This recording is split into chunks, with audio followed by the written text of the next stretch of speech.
Dear fellow Europeans, you ask the provocative question, wake up or break up? So let me give an answer.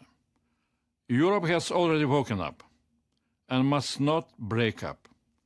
Nearly 1 year ago already, President von der Leyen made defense top priority in her political guidelines. She appointed me first ever Commissioner for Defense and Space. This European Commission has put defense on the top of the European agenda. The Russian threat to Europe is growing. Russia is spending more and more on its military industry, pouring out weapons around the clock, producing more ammunition in 3 months than the whole of NATO in 1 year. Putin could be tempted to test NATO Article 5 by 2030 or earlier and attack one or more European Union member states. What will be the target of his new aggression?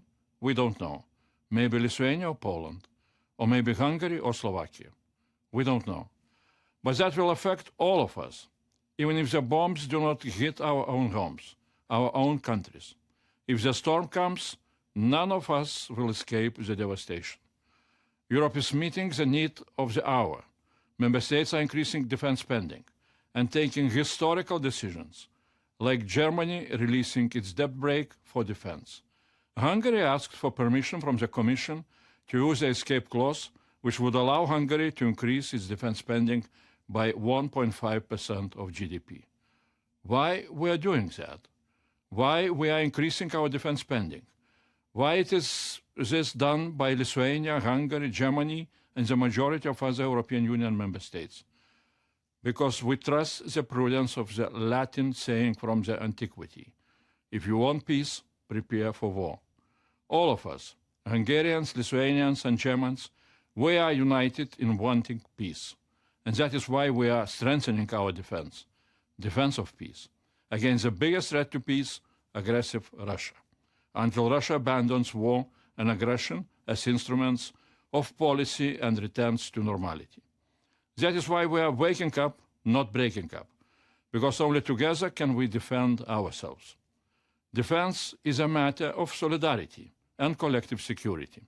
If one country does not invest in defense, it weakens all other member states.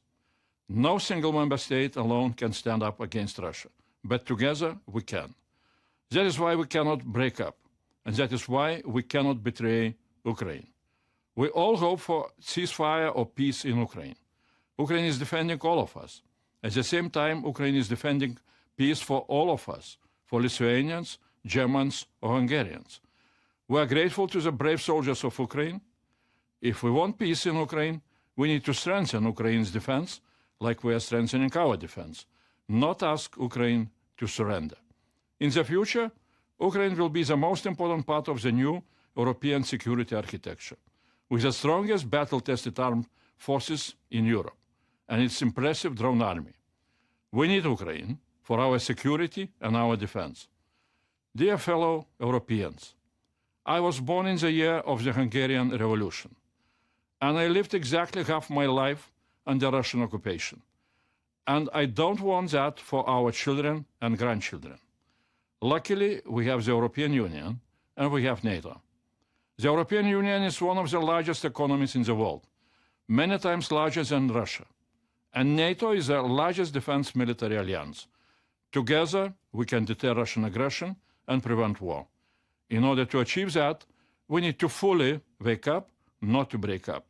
To wake up everywhere, not only in Brussels, but also in Bratislava and Budapest, in Bucharest and in Vilnius.